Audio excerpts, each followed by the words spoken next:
Hello my YT family, આજે હું તમારા માટે મરચાંનું સરસ એવો ટેસ્ટી ફૂલ ઠેચાની રેસીપી શેર કરવાની છું. મહારાષ્ટ્રીય સ્પેશિયલ રેસીપી છે. સાથે ચાવલના આટામાંથી બનતી સુપર ટેસ્ટી ફૂલ મારી દાદીની રેસીપી છે. એકવાર જરૂરથી બનાવજો અને ખૂબ ટેસ્ટી ફૂલ ચાવલની આ રેસીપી છે અને સાથે ટેસ્ટ સાથે ખૂબ જ જૂની રેસીપી કહેવાય એવી રેસીપી છે.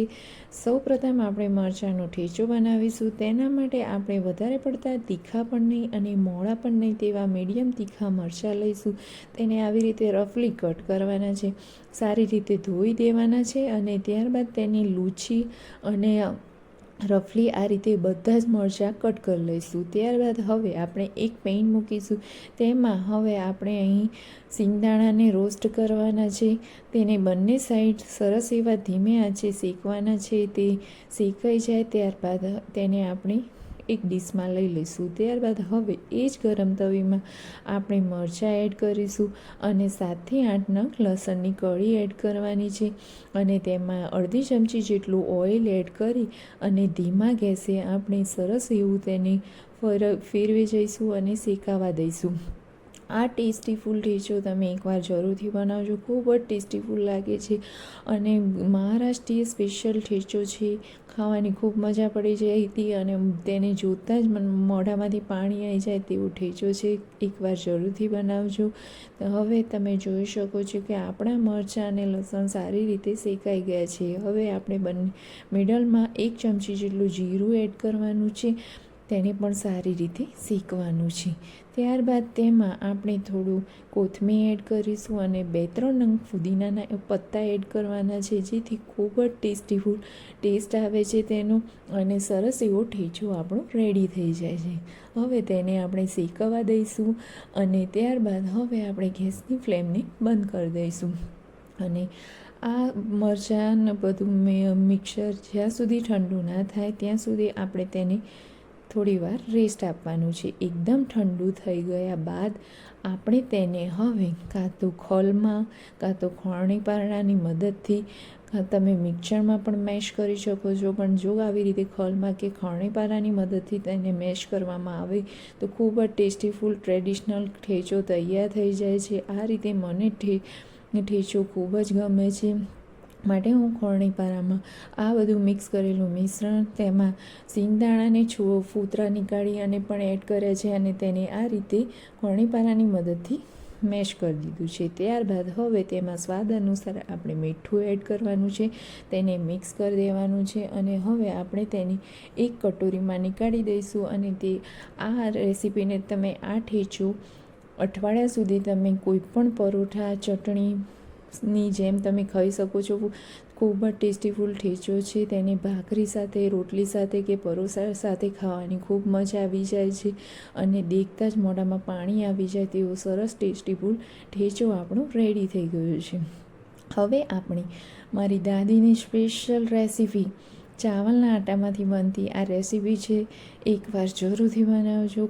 ખૂબ જ ટેસ્ટી ફૂલ રેસીપી છે અને મારી દાદી જ્યારે પણ બનાવતી ત્યારે મને ખૂબ જ ભાવતી હતી, એટલે મારી દાદીની સ્પેશિયલ રેસીપી કહીએ તો ચાલે તેવી રેસીપી છે, જે આપણે એકવાર બનાવજો તમે અને કેવી લાગી તેની રેસીપી મને મારી સાથે શેર કરજો.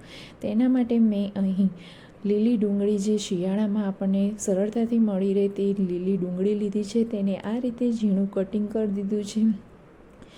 ડુંગળી લેવી ખૂબ જ ઓપ્શનલ છે, પરંતુ તે ડુંગળી નાખવાથી તેનો ખૂબ જ સરસ એવો ટેસ્ટી ફૂલ ટેસ્ટ આવે છે, માટે મેં અહીં લીલી ડુંગળી લીધેલી છે અને તેને આ રીતે ઝીણું ઝીણું તેનું સરસ એવું કટિંગ કરી દીધું છે. ત્યારબાદ હવે આપણે એક બાઉલ લઈશું. તેની અંદર બાફેલા બટાકાને સ્ટીમ કરી બાફ્યા બાદ તેને ઠંડા કર્યા છે. ત્યારબાદ તેને હવે આ રીતે હાથની મદદથી મેશ કરી દીધા છે. કોઈ પણ લમ્સ ના રહે તે રીતે તેને સરસ એવા મેશ કરી દો. હવે તેમાં આપણે ઉપરથી જે આપણે લીલી ડુંગળીનું કટિંગ કર્યું હતું તેને પણ એડ કરીશું. તેમાં સરસ એવું એકદમ બારીક ચાવલનો આટા એડ કરવાનો છે. તે તમારે 2 થી 3 મોટા ચમચા જેટલો આટા એડ કરો. ત્યારબાદ હવે ઉપરથી 1 ચમચી જેટલું જીરું એડ કરો, જેથી ખૂબ જ ટેસ્ટીફુલ એનો ટેસ્ટ આવે છે. સાથે કલોંજી, સ્વાદ અનુસાર મીઠું એડ કરો અને આ બધા જ મિક્સરને આપણે સરસ એવું મેશ કરી દઈશું.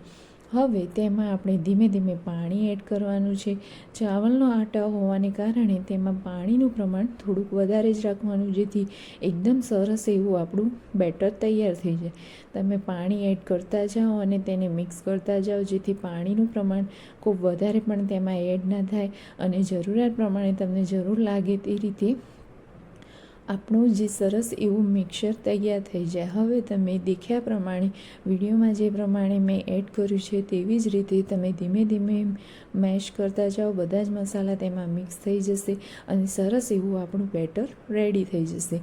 તમે જોઈ શકો છો કે ચાવલનો આટો હોવાના કારણે તેમાં થોડું પાણી વધારે જ પીતું હોવાથી આપણે થોડુંક બીજું પાણી એડ કરતા જઈશું અને આ રીતે હાથથી હલાવતા જઈ અને એકદમ મિક્સ કરીશું બેટર. આ બેટર થોડુંક હાથમાં ચોંટે તેવું સરસ પોચું જ રાખવાનું છે, જેથી સરસ એવા આપણા પુલ્લા રેડી થઈ જાય. તમે જોઈ શકો છો ખૂબ જ ટેસ્ટીફુલ વાનગી બનવા માટેનું આપણું બેટર રેડી થઈ ગયું છે. હવે આપણે આ બેટરને કોઈપણ પ્રકારના રેસ્ટની જરૂર નથી, માટે જ હવે આપણે તેમાંથી સરસ એવા પુલ્લા રેડી કરવાના છે. તેના માટે મેં 1 કટોરી જેટલું સાઈડમાં પાણી રાખ્યું છે, તેમાં હાથ ભીનો કરીશ. ત્યારબાદ આ રીતે બેટર હાથમાં લઈ લો અને હવે લોઢાની તવી કાં તો તમે ઢોસા પેન ઉપર પણ આ રીતે બેટરને ફેલાવી શકો છો. બેટરને તમે આ રીતે મોટા પુલ્લા કાં તો એકદમ નાનાથી પુલ્લા વડે પણ તમે બનાવી શકો છો. સહેજ આપણે ઓઇલવાળી ગ્રીસ કરેલી જ પેન આપણે યુઝ કરીશું, જેથી આપણું બેટર ચોટે પણ નહીં અને સરસ એવું બને. અને હાથની મદદથી આ રીતે જ આપણે બેટર ફેલાવવાનું છે. જો તમે આ રીતે ના ફેલાવી શકતા હોય તો તમે એક કાગળને ઓઇલ લગાવી અને તેના ઉપર આ રીતે ફેરવી અને ત્યારબાદ તેને ઉપરથી પેનમાં એડ કરીને શકો છો. મેં અહીં ડાયરેક્ટ પેન ઉપર જ ફેલાવ્યું છે. ગેસની આંચ મીડિયમ રાખી અને તેને સરસ એવું બંને સાઈડથી ચડાવવાનું છે. જો તમને આ રીતે મોટા પુલ્લા ફાવતા ના હોય તો તમે એકદમ નાના પુલ્લા પણ બનાવી શકો છો. તેના માટે પણ આપણે 1 ચમચી જેટલું ઓઇલ એડ કરીશું. તેમાં હવે આ રીતે મિની પુલ્લા બનાવવાના છે, જે બાળકોને લંચ માટે ખૂબ જ ટેસ્ટીફુલ હેલ્ધી નાસ્તો પણ રેડી થઈ જાય છે અને તેમને જોતાં જ મન થઈ જાય તેવા સરસ એવા પુલ્લા રેડી થઈ જાય છે. આવા નાના નાના પુલ્લા બનાવી અને તેને પણ બંને સાઈડથી સરસ એવા સ્ટીમ થવા દેવાના છે અને આ રીતે ગોલ્ડન ક્રિસ્પી કલરના થાય ત્યારે પલટી અને બંને બાજુથી શેકાવા દેવાના છે. તૈયાર છે આપણું ખૂબ જ ટેસ્ટીફુલ નાસ્તો. એકવાર જરૂરથી બનાવજો અને કેવું લાગ્યું તે મારી સાથે શેર કરજો. ગમે તો લાઇક, શેર એન્ડ સબસ્ક્રાઈબ કરજો. ચેનલ પર જો નવા હોય તો બેલ આઇકન દબાવજો, સબસ્ક્રાઈબ કરજો, જેથી આવનારા તમામ વિડીયો તમારા સુધી પહોંચી શકે. Thank you. હર હર મહાદેવ. મિલતે